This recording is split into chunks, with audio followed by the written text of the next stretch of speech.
Maraming pagbabago at mga dapat abangan sa pag-uumpisa ng Season 49. Sandamakmak na talented rookies, mga new faces and newly traded players sa mga paborito nating koponan, at mga new and old imports na nagbabalik, at higit sa lahat, ilang mga rules na nadagdag at nabago sa liga. At ang isang halimbawa dyan ay ang pagkakaroon ng 4-point shot beyond a 27-foot arc.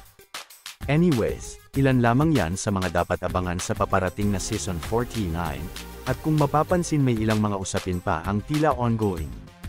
At bukas pa nga po ang liga, tulad ng 2 imports per team, at ang unlimited height limit rule para naman sa Commissioner's Cup. Well, ang balak nga po kasi ng PBA ay ang maibalik muli ang liga sa tuktok. O sa madaling salita, ang goal is to be the #1 sports entertainment not only in the Philippines, but in the whole Asia.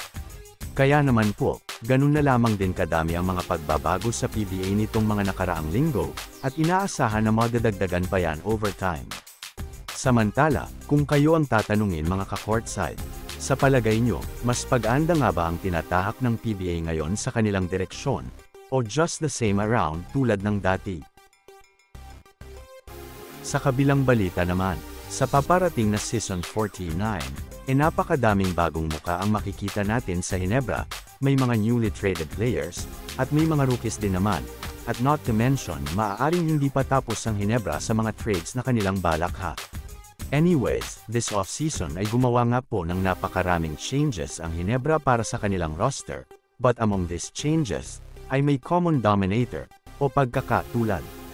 At ito ay ang mga kinuha nilang players through trade and through draft. Ay mga young players, nangangahulugan lamang na binabalanse na ni Coach Tim ang kanyang koponan. Tama nga naman, dahil hindi na rin naman nabata ang kanyang mga veterano sa lineup.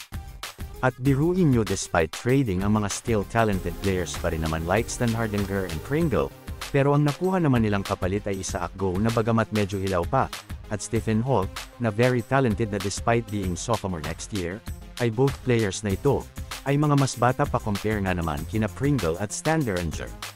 Not to mention, na this time, meron pa silang RJ Abarientos and Ben Adamos, na both young players at siguradong mapapakinabangan ni Coach Tim sa kanilang rotation. At dagdag ko na rin pala, ang inaasahang pagbabalik ni Jeremiah Gray sa rotation next season, making Barangay Ginebra more competitive.